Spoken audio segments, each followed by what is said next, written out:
Bu mashinani necha puldan haydayapsiz? 20 ming deyapmiz. Jonda bitta qilib qo'ysiz buni. Shunga harakat qildik. Ozgincha ishlarni bitirib, tugatdik xudo xolasa. Bunaqa holatda tuning bo'lgan Cobalt nechta bor Andijonda? Hozircha bitta bo'lib turibmiz. Undan keyin yana qoladigan bitamiz. Mana shu holatga olib kelishga общий necha pul ketdi? 1000 bilan 2000 atrofida. Endi shu. Eng arzon variantlarda hisobimiz chiqadi shunga. Bu mashinani haydaganda ko'chada reaksiya qanaqa bo'ladi? Endi reaksiyasi birinchi yurgan odamga bomba tuyuladi. Buni qo'yganmiz. Shu mashinani sotib olmoqchisiz.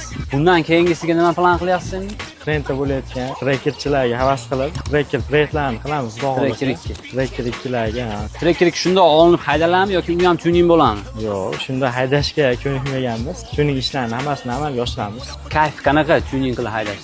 Kayfini faqat ichida minib yoki yo'lovchini yonida o'tirib ketgan odam biladi uni. Buni kayfi shunaqa boshqachada baribir. Bu mashinani necha puldan haydayapsiz? 20 ming deyapmiz. Ozgincha holati bor. Albatta hazil. Xudo xolasa oddiy Cobalt narxiga beraveramiz.